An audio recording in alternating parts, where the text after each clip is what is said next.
Hello बच्चों, कैसे हो। आज हम चैप्टर लाइट में आगे की क्लास शुरू करते हैं और शुरू करते हैं हम आई से, आँख से। उसका स्ट्रक्चर कैसा होता है, फॉर्मेशन कैसे होती है, उसके इंटरनल पार्ट्स क्या होते हैं। तो ये मैंने इसलिए आई का डायग्राम पहले ही बना के रखा हुआ। ये हमारी आई की शेप है जो मोर और लेस राउंड होती है, स्फेरिकल शेप में होती है, नियरली स्फेरिकल शेप होती है हमारी आई की। और ये हमारी आई जो होती है ये कवर्ड होती है एक वाइट कलर कवर से, जो टफ होता है, जो मजबूत होता है, वो हमारी आंख की प्रोटेक्ट करता है, आंख को हमारी को प्रोटेक्ट करता है बाहर के होने वाले डैमेजेस से, किसी एक्सीडेंट से। ओके, वो हमारी आई को प्रोटेक्ट करता है बाहर के होने वाले डैमेजेस से। और ये हमारे डैमेज से प्रोटेक्ट करता है, ये हमारा होता है ट्रांसपेरेंट, और इसको हम बोलते हैं कॉर्निया। इस पार्ट को हम बोलते हैं कॉर्निया। कॉर्निया हमारी आई को प्रोटेक्ट करता है एक्सीडेंट से और एक्सटर्नल डैमेजेस से। ये थोड़ा हार्ड होता है कंपैरेटिवली, सो दैट ये कवर कर सके आई को। ओके, देन कॉर्निया के पीछे एक डार्क मस्कुलर पार्ट होता है जिसको बोलते हैं आइरिस। कॉर्निया के पीछे एक डार्क मस्कुलर पार्ट होता है जिसको बोलते हैं आइरिस। आइरिस क्या होता है, ये हमारी आईज का कलर डिसाइड करता है।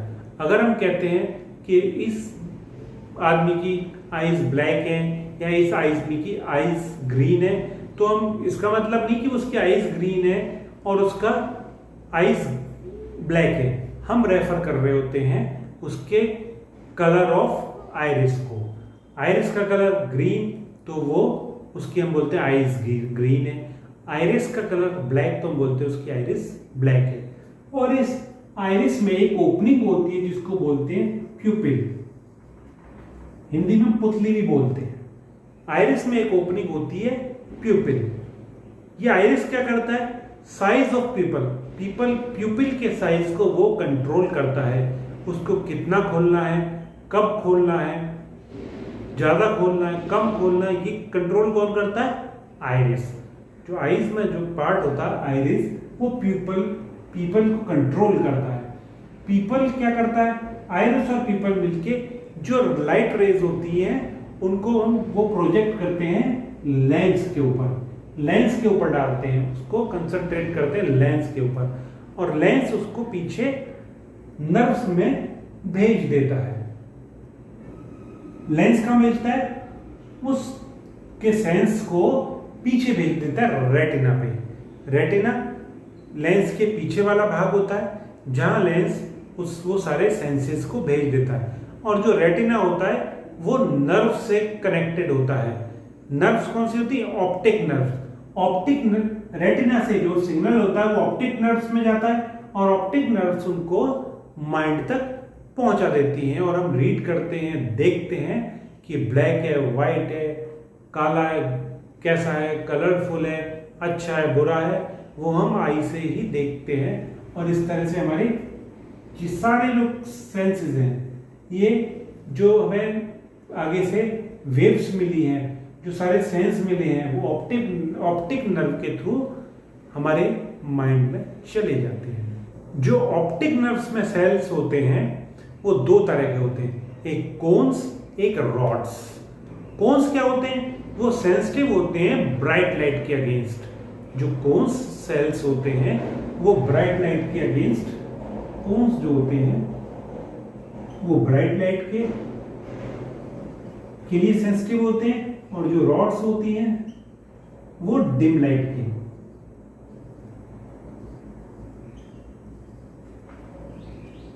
के लिए सेंसिटिव होते हैं। कोन्स ब्राइट लाइट के लिए, रॉड्स डिम लाइट के लिए। जो कोन्स होते हैं वो सेंस करते हैं कलर को, कौन सा कलर है, सेंस ऑफ कलर आता है कोन्स सेल से। ओके, अब ये रेटिना और ऑप्टिक नर्व, इसके बीच में एक पॉइंट ऐसा होता है जहां कोई सेंसरी सेल्स नहीं होते हैं, कोई नर्व्स नहीं होती हैं, और इसको हम बोलते हैं ब्लाइंड पॉइंट। मतलब इनका काम होता है कोई काम नहीं, चुपचाप पड़ेगा। इनको बोलते हैं, इस पॉइंट को बोलते हैं ब्लाइंड पॉइंट। या ब्लाइंड स्पॉट। इस पॉइंट को बोलते हैं ऑप्टिक नर्व्स, और रेटिना को जो कंबाइन करता है उसके बीच में जो नर्व्स होती हैं वो कोई सेंस नहीं क्रिएट करती हैं, उनको उस पॉइंट को बोलते हैं ब्लाइंड स्पॉट। अब हम ब्लाइंड स्पॉट का कैसे पता लगाएंगे कि ब्लाइंड स्पॉट कैसे होता भी है कि नहीं, किस तरह से, तो एक एक्सपेरिमेंट आप खुद भी करके देखिए।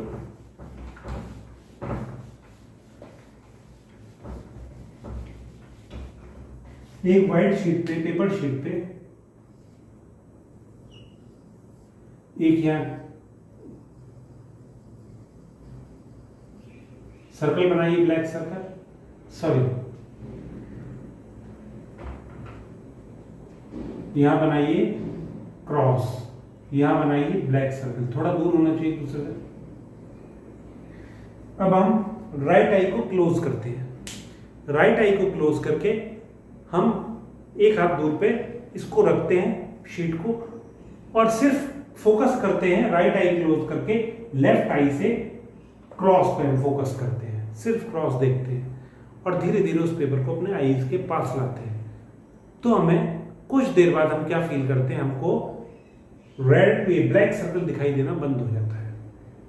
This is called black spot.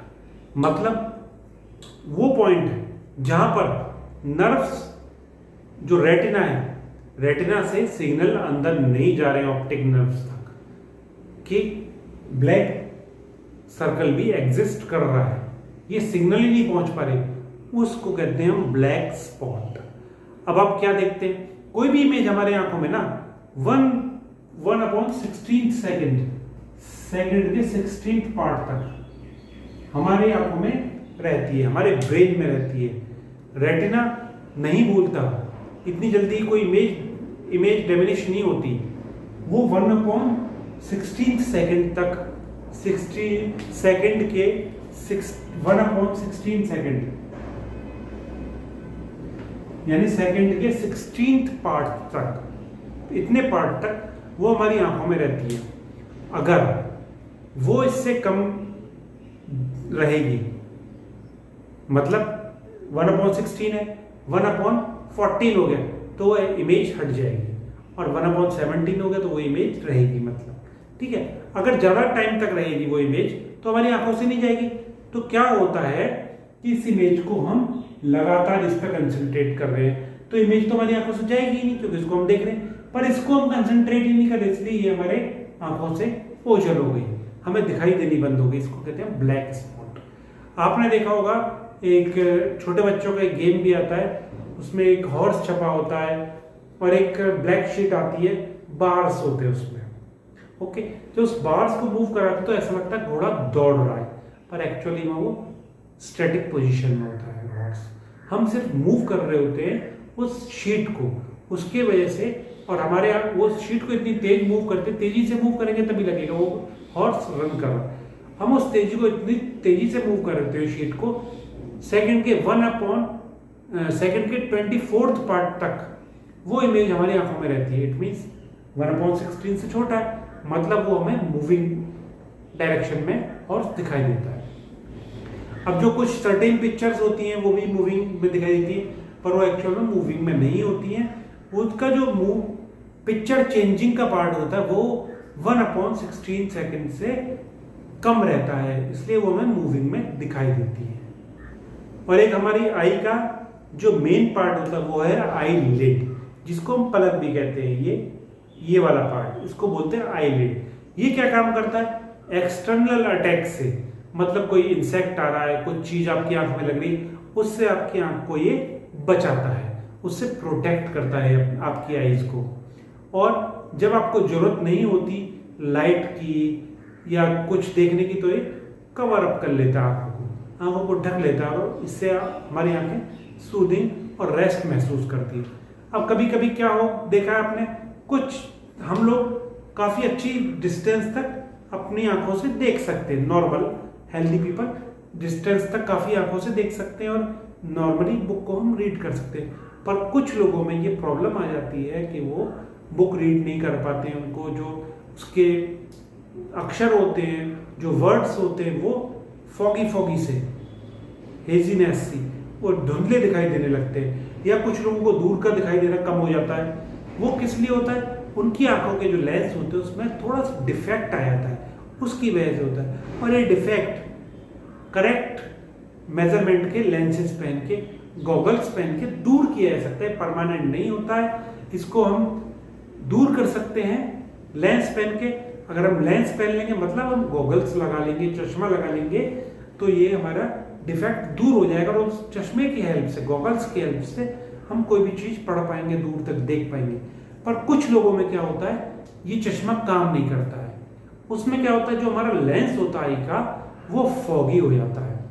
उस पोजीशन को बोलते हैं कैटरैक्ट। कैटरैक्ट से कुछ टाइम के लिए धुंधला दिखाई दे सकता है, या परमानेंट आपकी आई साइट भी जा सकती है, आपको दिखाई देना बंद हो सकता है। इसलिए कैटरैक्ट का ऑपरेशन एक अच्छे डॉक्टर से करा लेना चाहिए। उसके ऑपरेशन में वो डॉक्टर ओपेक जो लेंस होता है, जो फॉगी लेंस हो गया होता है आपके आइज का, उसको निकाल के दूसरा नया लेंस डाल देते हैं और आपको अच्छी तरह से क्लियर विजन मिल जाता है और आपको दिखाई देना शुरू हो जाता है। और आजकल नई नई टेक्निक आ गई, लेजर टेक्निक, फाल्को टेक्निक है एक, उनसे कैटरैक्ट का ऑपरेशन बहुत इजी हो गया है और एक ही दिन में ऑपरेशन होके छुट्टी भी मिल जाती है, आप घर आ सकते हो, कुछ दिनों बाद आप नॉर्मल विजन प्राप्त कर सकते हो। तो ये था आईज और उसके फंक्शन। अब उन लोगों का क्या, जिनको बिल्कुल ही नहीं दिखाई देता जन्म से। कुछ लोग ऐसे होते हैं किसी एक्सीडेंट के बाद, कोई उनके साथ बेचारों के साथ ऐसा एक्सीडेंट हो गया था, उनको बिल्कुल दिखाई देना बंद हो जाता है, या इतना धुंधला दिखाई देता है कि वो कुछ फील नहीं कर पाते, टोटली विजन उनका लॉस हो जाता है। ऐसे लोगों के लिए जिनका टोटली विजन लॉस हो जाता है, लुई ब्रेल ने 1821 में, शायद 1821 में एक सिस्टम दिया जिसको बोलते हैं ब्रेल सिस्टम, या हिंदी में ब्रेल लिपि। इसमें क्या होता है, और जिसको एडॉप्ट किया 1932 में। ये जो ब्लाइंड पर्सन्स होते हैं, मतलब जिनका टोटल विजन लॉस हो गया होता है, उनको पढ़ने में काम आता है। ये क्या होता है, ये 63 डॉट्स का एक कॉम्बिनेशन होता है, सेट ऑफ 63 डॉट्स या 63 डॉट कैरेक्टर्स होते हैं। सिस्टम होता है 63 डॉट्स का। इसमें क्या होता है, 3 रोज होती है, 3 रोज होती है, 2 कॉलम्स होते हैं, और ये एक डॉट को रिप्रेजेंट करता है। और हर वर्ड के लिए, हर कैरेक्टर के लिए, जैसे सी है, ए है, पी है, हर सी के लिए अलग कॉम्बिनेशन होगा, ए के लिए अलग कॉम्बिनेशन होगा डॉट्स का, और टी के लिए डॉट्स का अलग कॉम्बिनेशन होगा। हर अल्फाबेट के लिए, हर सिस्टम के लिए, हर मेथड के लिए लुई सिस्टम में अलग कॉम्बिनेशन, अलग सेट ऑफ डॉट्स होता है। यानी कि उन 63 सिस्टम्स में से, उन 63 कैरेक्टर्स में से इन डॉट्स को डिफरेंट कॉम्बिनेशंस में सेट करते हैं। जैसे मैं अभी बताता हूँ, सी के लिए हम क्या सेट करेंगे, पहले सिस्टम बना लो,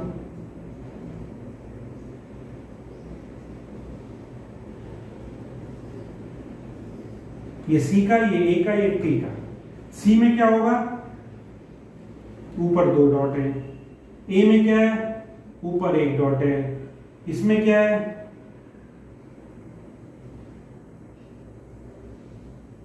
ये इस तरह से CAT कैट बना, ठीक है। अब डिफरेंट स्पेलिंग्स आएंगे।